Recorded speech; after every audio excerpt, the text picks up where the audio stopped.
Hello and welcome to another Blender Cookie tutorial. This is David Ward, and in this tutorial I'm going to be showing you how to create a quick little basic rig for a sphere that'll help you get a nice squash and stretch effect for like a bouncing ball or something. Anything that's bouncing or anything that needs to squash and stretch as it's moving. So first thing I'm going to do is I'm going to get rid of my default cube. Okay. And I'm going to go ahead and Shift A, and I'm going to add a UV sphere right there. And I don't really need this many segments. Let's just put it down. We'll say 16 and 16. That'll be fine. Let's go into front viewport, one on your numpad, and let's just drag this guy up to above that red line, just above it.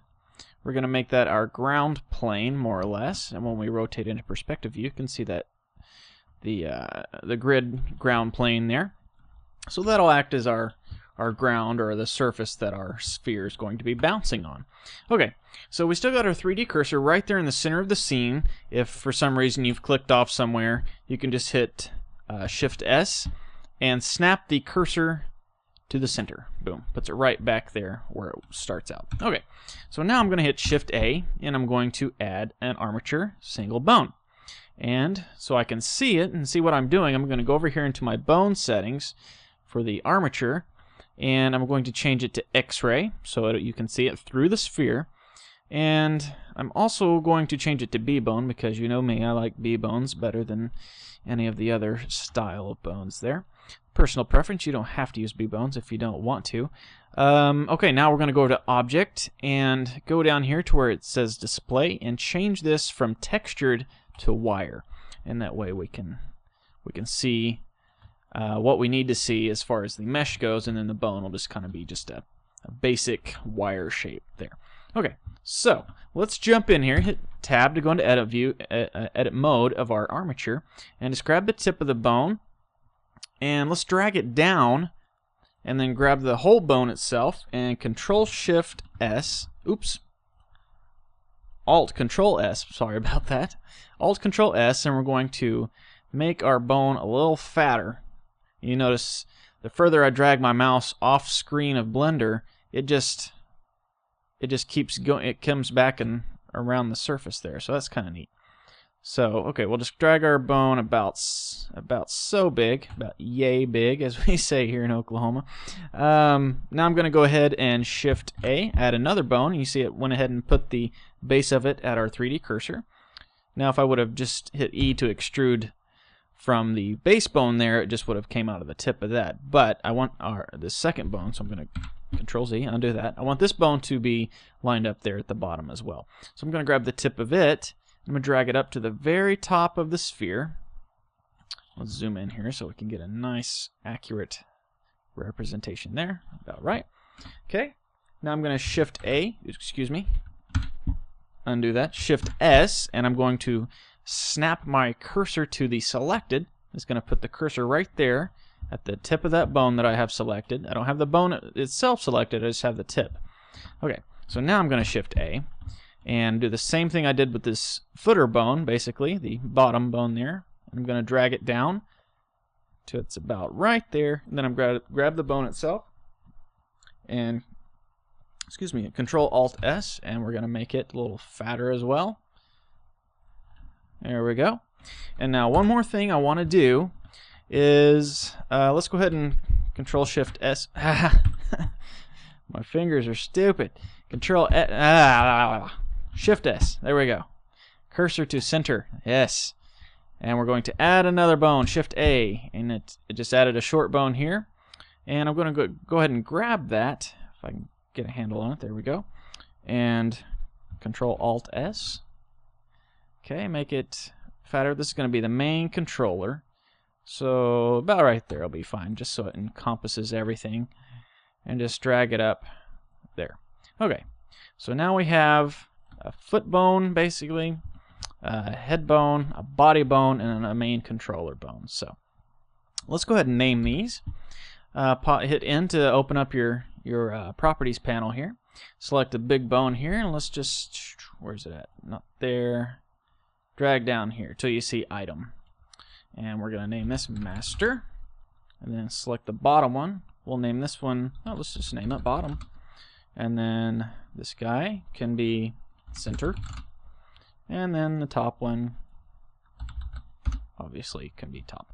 Okay, so we've got our quick little rig set up here, and it's amazing how efficient this quick little thing can be. Let's go into object mode, or excuse me, pose mode, and you know what? Let's pop back into edit mode real quick and set up some hierarchy here. We want to grab the center bone, and I want to parent it to the bottom bone. So I select the center bone first, shift select the bottom bone, Control P, and I want to go ahead and keep the offset. And then both the bottom bone and the top bone, select both of those holding down shift, and then select the master bone last, and then Control P. Also keep the offset. So now if I tab back out of edit mode, I grab the master bone, all the bones move with it. I grab this top bone, nothing moves, because it's a little trick I'm going to show you. Grab this bottom bone, and the center bone follows. So that's exactly the way we want. Now I want to grab the center bone, go over here to my bone settings right there. Let's go all the way down to deform, and let's give it a few segments. Let's just give it 10 segments will be fine. And one other thing you want to do before we go any further is let's go ahead and select this top bone, uncheck deform, the bottom bone, uncheck deform, and the master bone, also uncheck deform. So the only bone that we have that's going to be deforming is our center bone there. Okay, so let's do this real quick. Grab your sphere and then shift select that center bone, and we're going to Control P, and we're going to set the parent to the armature deform with automatic weights, and that'll be fine. So now anytime we move that bone, the sphere will follow. Now here comes the little trick I was telling you about. Select this top bone and then shift select the center bone, and we're going to Control Shift C, and we're going to stretch 2. So now anytime we move this top bone, our sphere is going to stretch out nicely,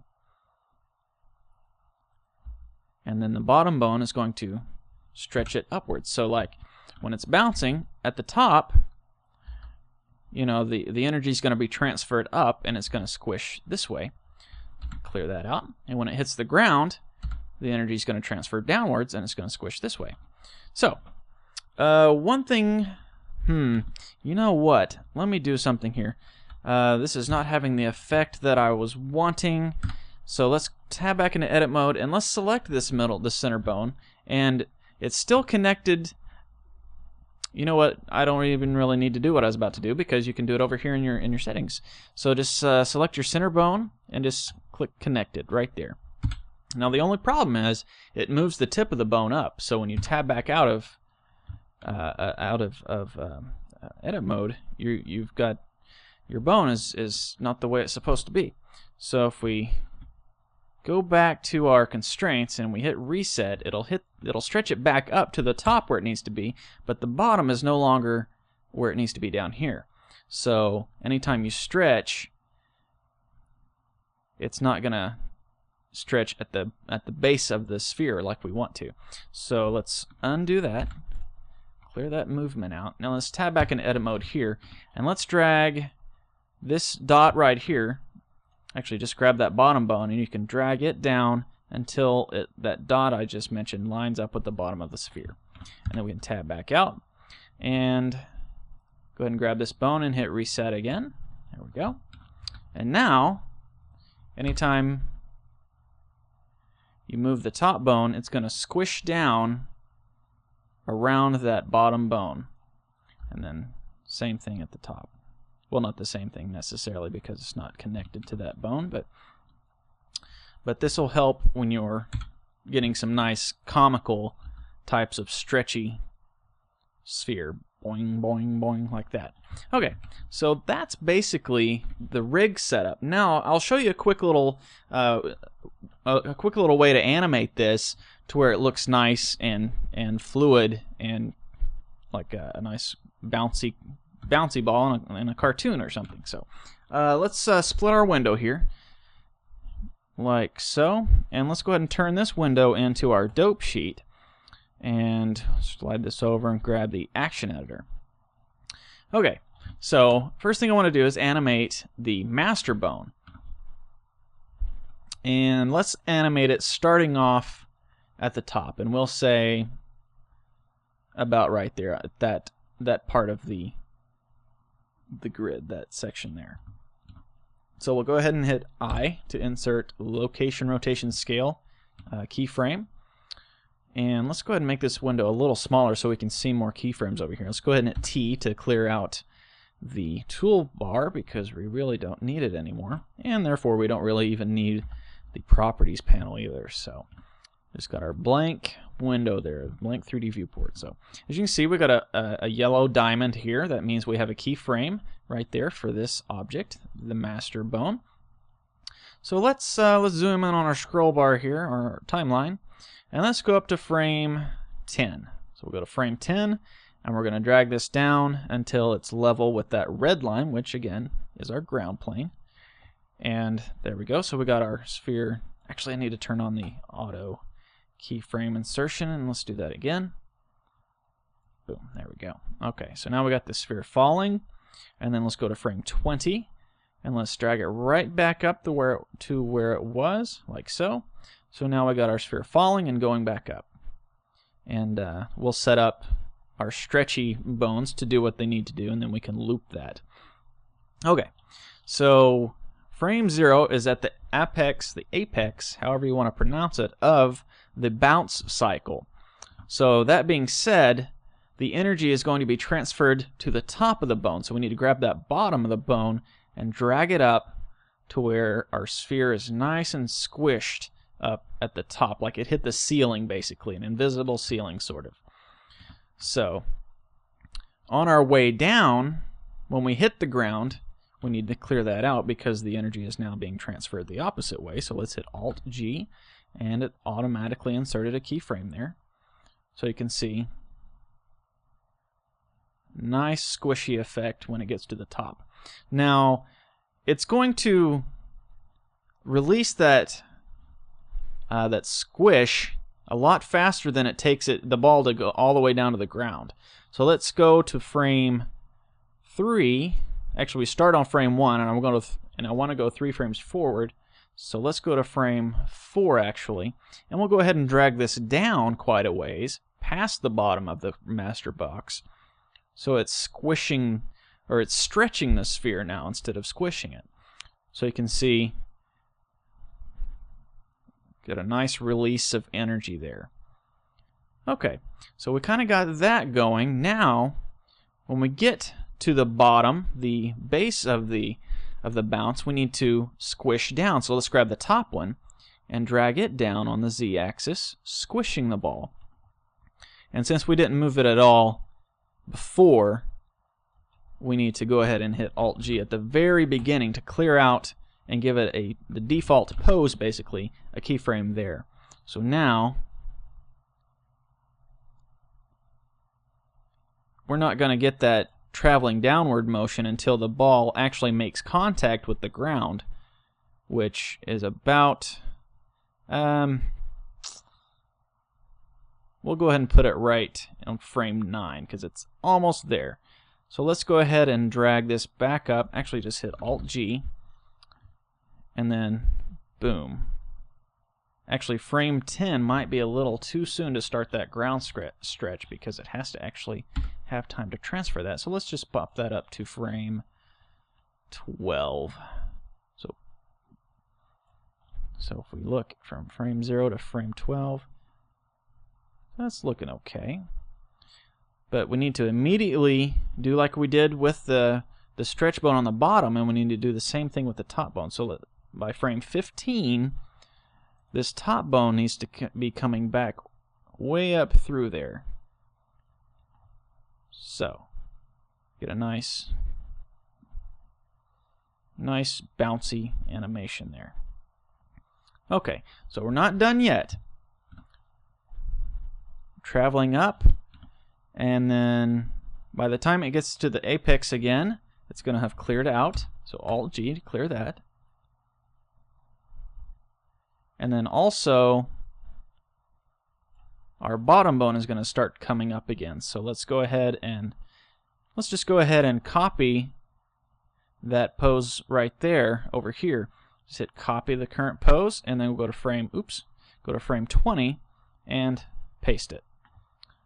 So, bouncing up.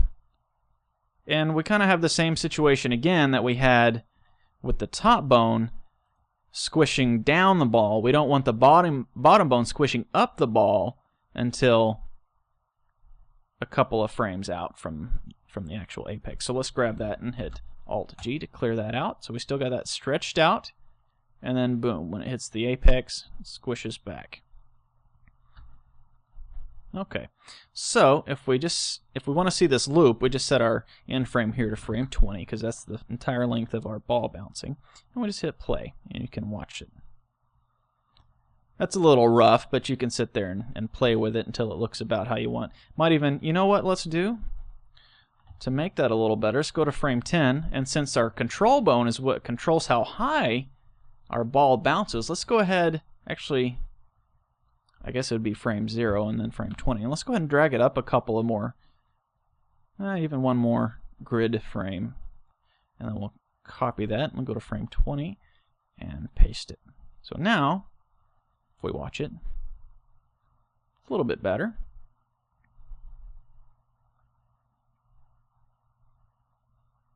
So if we go to, scroll over here and go to, actually, I want to do that over here. Go to object mode and we just move our whole armature to a different layer so we don't see it. We can watch our ball bounce without having the armature in the way. So like I said, it could use a little bit of work, but that's basically a nice rubbery, cartoonish, stretchy, bouncy ball. So that's it for this tutorial. I hope you enjoyed this, and I'll catch you next time. Thanks for watching.